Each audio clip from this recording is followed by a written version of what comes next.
মাসের শেষ 10 দিন আমরা যারা কর্মজীবী বা নিম্ন আয়ের মানুষ এবং বাসা ভাড়া থাকি, আমাদের মাসের শেষ 10 দিন সংসার চালানোটা একটা বড় চ্যালেঞ্জিং হয়ে যায়।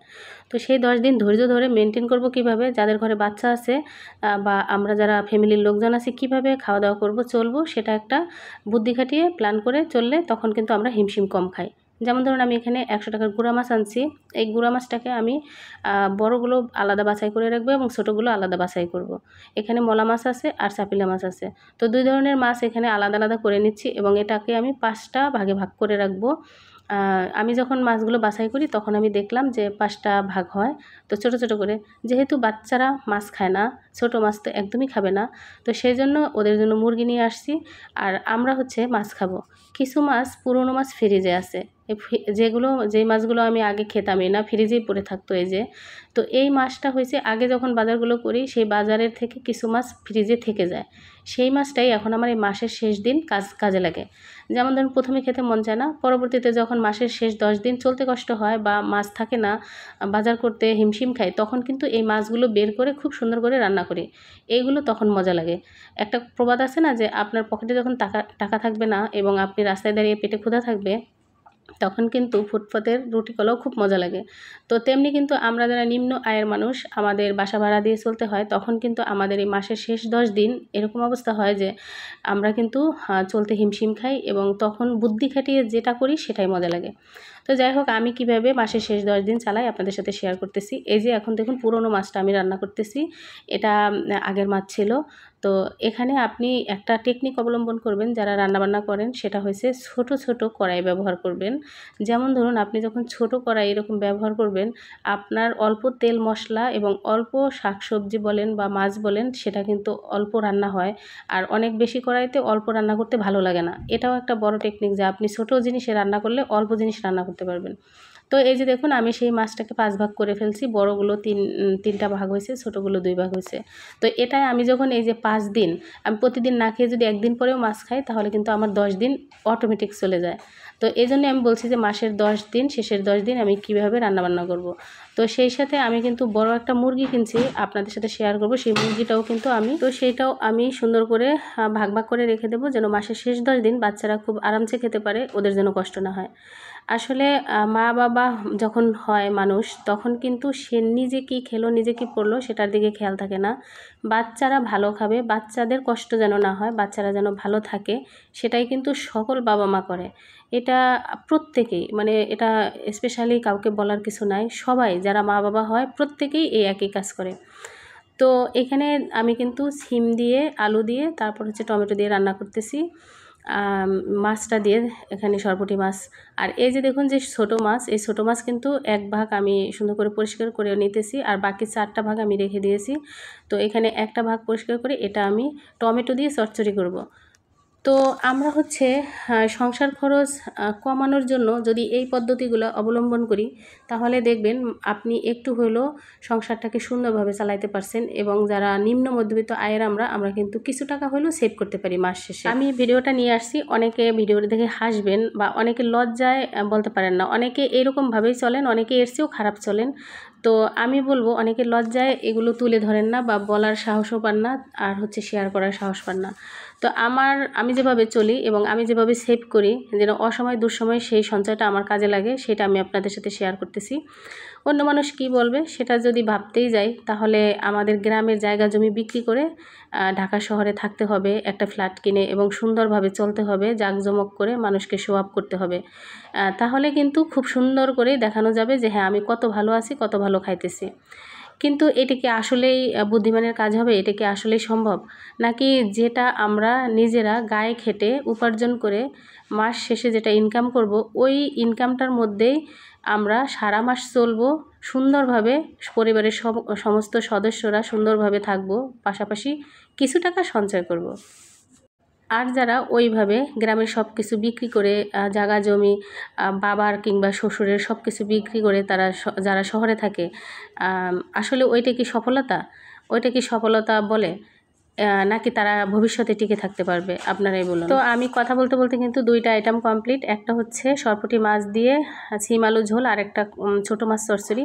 এবার দেখুন আমি আরেকটা আইটেম রান্না করার জন্য কিন্তু অল্প তেল মশলা, সেই সাথে এখানে চিংড়ি মাছ, অল্প একটু চিংড়ি মাছ দিয়ে আমি ভালো করে মশলাটা কষিয়ে নেব। আর আপনাদের বলে নেই, এখানে যে চিংড়ি মাছটা আমি ব্যবহার করছি গুঁড়া চিংড়ি। তো এইটাও আমি 100 টাকা দিয়ে 100 টাকার চিংড়ি মাছ কিনছিলাম অল্প। তো এই 100 টাকার চিংড়ি দিয়েও আমি কিন্তু 4 বার প্রায় খেয়েছি অল্প অল্প করে, কারণ চিংড়ি মাছটা অল্প হলেই আপনার যে কোনো শাক সবজি লাউ তরকারি হয়ে যায়। তো এখানে ভয় পাওয়ার কিচ্ছু নাই, যারা আমরা গৃহিণী আছি, ঘর সামলাই, আমরা রান্নাবান্না করি, হোক না আমি বাইরে কাজ করি, আবার আমাকে কিন্তু ঘরেও কাজ করতে হয়। এই যে সংসারের যে হোম মিনিস্টারের দায়িত্বটা, আপনার যে মানে খাদ্যের যে দায়িত্বটা, এটা কিন্তু একজন মেয়ে মানুষের হাতে থাকে। সে ইচ্ছে করলে পারে সুন্দর করে সংসারটাকে চালাতে বুদ্ধি খাটিয়ে। তো এখানে আমি কচুরলতাটা চুলায় বসায় দিয়েছি চিংড়ি মাছ দিয়ে, সাথে এখন আমি মুরগিটা কেটে নেব, কারণ এই 10 দিন আমাকে এই মুরগিটা দিয়ে চালাতে হবে। আর এই মুরগিটা কিন্তু বেশ বড় ছিল, এখানে এটা ছোট মুরগি না, প্রায় 2.5 কেজি ওজনের এই মুরগিটা। তো 2.5 কেজি ওজনের মুরগিতে আমি কয়টা ভাগ করে রাখতেছি সেটা কাটার পরে আপনাদের সাথে শেয়ার করতেছি। অন্য মানুষের ঘরের ছেলেমেয়েরা কিভাবে খায় দায়, কিভাবে চলে, সেটা আমার অতটা আইডিয়া নেই। তবে আমি যতটা গল্প শুনছি, প্রত্যেক মায়ের কাছেই একই গল্প, যে বাচ্চারা অন্য সব মাংসের চেয়ে মানে মুরগির মাংসটা বেশি পছন্দ করে, চিকেনটা বেশি পছন্দ করে। বাচ্চারা চিকেন পছন্দ করে বলে আমার কিন্তু চিকেনটা বেশি প্রয়োজন হয় সংসারে। তো এটা নিয়ে আমি বেশি চিন্তিত থাকি, যে বাচ্চাদেরকে আমি কয়েকদিন পর পর মানে মাংস রান্না করে দেব, ওরা খাবে। কারণ আন্ডার 10 ইয়ার বাচ্চারা কিন্তু গরুর মাংস তেমন পছন্দ করে না, তারা হচ্ছে চিকেন পছন্দ করে। তো সেই জন্য গরুর মাংসটা তেমন আমি আনি না, অল্প করে আনা হয় মাসের বাজারে, আর চিকেনটা কিন্তু বেশি থাকে। আর আমি যখন দিনের বেশিরভাগ অংশই থাকি অফিসে, তো সেই জন্য আমার কিন্তু বেশি চিন্তা করা লাগে যে আমার বাচ্চারা কি খাবে। তো বাচ্চারা যেটা পছন্দ করে আমি সেইটাই বানানোর চেষ্টা করি, যেন আমার বাচ্চারা খাবার খায়। আর আমি যখন মা চিন্তা করব, যে আমার অফিসে বসে যখন আমি চিন্তা করব যে বাচ্চারা আমার খেলো না, বা এই খাবারটা ওরা পছন্দ করে না, তাহলে তো আজকে ভাত খাবে না। তো সেই সময় কিন্তু একটা মায়ের সবচেয়ে বেশি খারাপ লাগার সময় থাকে, যে মা দূরে আছে, বাচ্চারা খায়নি। এই খবরটা যদি সে বুঝতে পারে বা জানতে পারে, তাহলে কিন্তু ওই মায়ের সবচেয়ে বেশি কষ্টের মানে ব্যাপার হয়। তো সেই জন্যে আমি সবসময় চিন্তা করি বাচ্চারা যেটা পছন্দ করে, তো সেটা ওদের মেনুতে রাখার জন্য চেষ্টা করি। সপ্তাহের বেশি দিনেই আমি ওইটাই চেষ্টা করি। তো এই জন্য কিন্তু আমি চিন্তা করছি যে মাসের শেষ 10 দিন যতই ঝামেলা আসুক না কেন, বাচ্চাদের খাবারটা আমি ঠিক রাখবো। তো এই কারণে এই 2.5 কেজি মুরগিটাকে আমি এখন ভাগ করে রাখবো, 5টা ভাগ করে রাখবো। কারণ হচ্ছে 10 দিন, একদিন পর পর আমি আমার বাচ্চাদেরকে এখানে সুন্দর মতো করে রান্না করে দিতে পারবো। তো আমি যখন মুরগিটা কাটি, ঠিক তখনই আমার একটা ফোন আসে যে বাসায় মেহমান আসতেছে। দেখুন, মেহমান কিন্তু আল্লাহর রহমত নিয়ামত নিয়ে ঘরে আসে, বরকত নিয়ে আসে। তো আমি সাথে সাথে চিন্তা করলাম আলহামদুলিল্লাহ, কারণ আমার আজকে বাজার আছে, মুরগি আনা আছে, আর আমি ছোট ছোট করে অনেকগুলো আইটেম করতেছি। আলহামদুলিল্লাহ খুব সুন্দর করে আমার হয়ে যাবে। আমি একটু হতাশ হইনি, কারণ হয়েছে আমার এখানে বাজারটা ঘরেই আছে। তো হুট করে আমার বাজারে যাওয়া লাগেনি। তো যে কারণে আমি তাড়াহুড়ো করে এখানে সমস্ত কাজগুলো গোছানোর চেষ্টা করতেছি, তারা এখনও বাসায় পৌঁছায়নি। তো এই চিন্তা করে আমি সমস্ত কাজটা গুছিয়ে নিতেছি, মুরগিটা কেটে নিতেছি, যে যতটুকু সম্ভব তারা আসার আগে আমি যেন রান্নাটা কমপ্লিট করতে পারি এবং ঘরদোর গুছিয়ে ফেলতে পারি।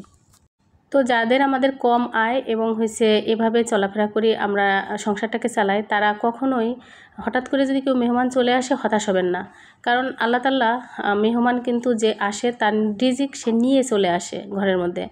আবার যখন সে যায়, তখন যদি আপনার হাসি মুখটা দেখে, আপনি আদর আপ্যায়নটা কী করলেন সেটা বড় কথা না, কিন্তু আপনি যদি তার সাথে ভালো আচরণ করেন এবং খুশি থাকেন, তখন আপনার এই খুশি মাখা মুখটা দেখে, আপনার সুন্দর আপ্যায়ন দেখে, আপনি যতটুকু যা আছে তাই দিয়ে যদি সুন্দরভাবে চেষ্টা করেন আপ্যায়ন করার, তখন কিন্তু সে এত বেশি খুশি হবে, সেই খুশির কারণে কিন্তু আল্লাহর পক্ষ থেকে আপনার ঘরে রহমত বরকত চলে আসবে। তো যাই হোক, এখানে কচুরলতাটাও কিন্তু সুন্দর করে রান্না হয়ে গেছে।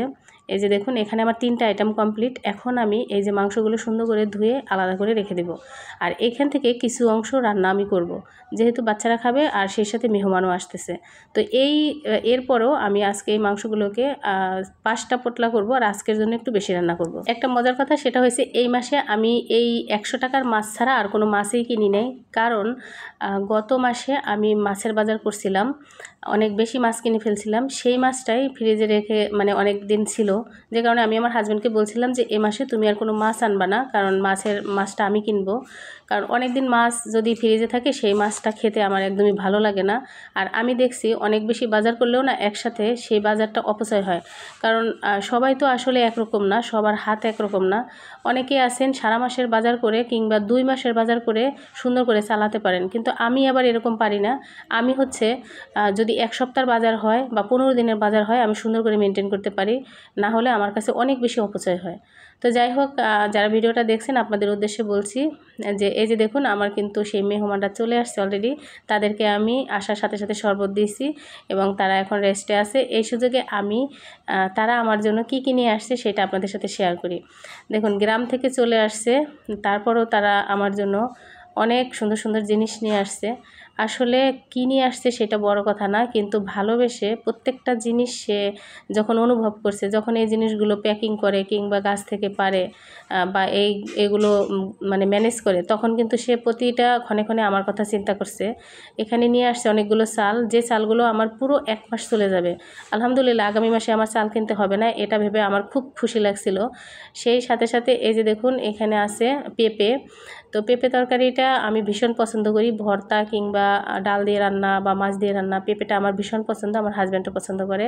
এখানে অনেক বড় বড় 2টা পেঁপে, প্রায় 2 কেজি 2.5 কেজির উপরে হবে, সাথে আছে একটা লাউ, আর আছে এখানে এটা বলে জালি কুমড়া শাক। তো এইটা হয়েছে আমাদের অঞ্চলে এই শাকটা দিয়ে মানে বড়া বা আপনারা কি বলেন যেটা, এটা খেতে খুবই পছন্দ সবার।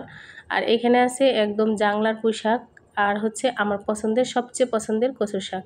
এই কচু শাকটা আমি ঢাকা শহর থেকে তেমন কিনে খাই না, কারণ হচ্ছে কোথা থেকে নিয়ে আসে আমি তো জানি না। আর গ্রাম থেকে আসলে আমার খুব পছন্দ হয়, তাই কচু শাকটা আমার ভীষণ প্রিয়। তো আমি এই বাজারগুলো দেখে এত খুশি হয়েছি, বাজার তো নয় আসলে চলে আসা যে জিনিসগুলো, এটা দেখে এত খুশি হয়েছি যে বলার মতো না। গ্রামীণ শাকসবজি টাটকা টাটকা এগুলো দেখলে আমার খুব পছন্দ হয়।